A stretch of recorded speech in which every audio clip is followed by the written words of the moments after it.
y a eu deux immenses champions qui ont allumé cette vasque à l'issue de la cérémonie d'ouverture. C'est notre immense nageur quadruple champion olympique qui va être finalement le premier chargé. Et j'ai même le sentiment qu'on voit un petit peu d'émotion quand même sur son visage.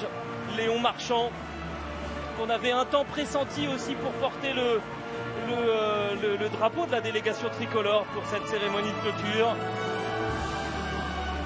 La vie de Léon Marchand a basculé vraiment après ces 5 médailles, 4 en individuel, une médaille avec l'équipe de France également, une médaille de bronze.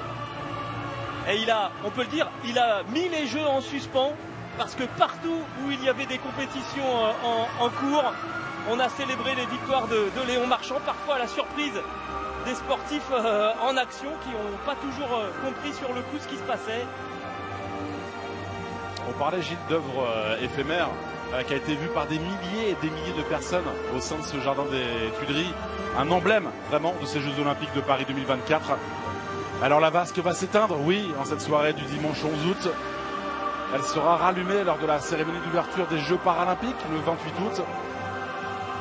Cet anneau en aluminium, 7 mètres de diamètre, 1,3 tonne dans lequel peut luire cette flamme électrique surmontée de ce ballon rempli d'hélium. Et si à l'avenir, Gilles, vous continuez à voir cette œuvre? Ouais, ça ferait un monument en plus dans Paris. Et on a été gâtés sur cette quinzaine par des monuments, par des images exceptionnelles. Voilà, cette flamme, elle est désormais d'une dimension beaucoup plus réduite, beaucoup plus humaine.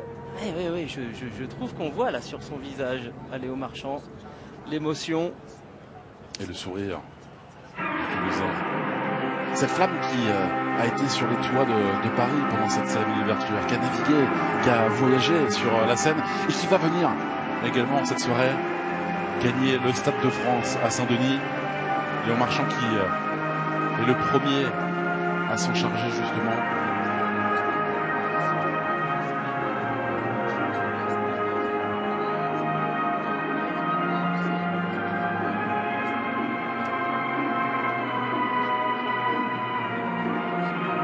Ces images, elles sont comme beaucoup de celles qu'on a vécues pendant cette quinzaine. Thomas a coupé le souffle parce que le décor a été absolument époustouflant et je crois qu'on a été quand même très très nombreux à se dire que du côté de Los Angeles 2028, il allait falloir faire fort, faire très très fort pour être à la hauteur.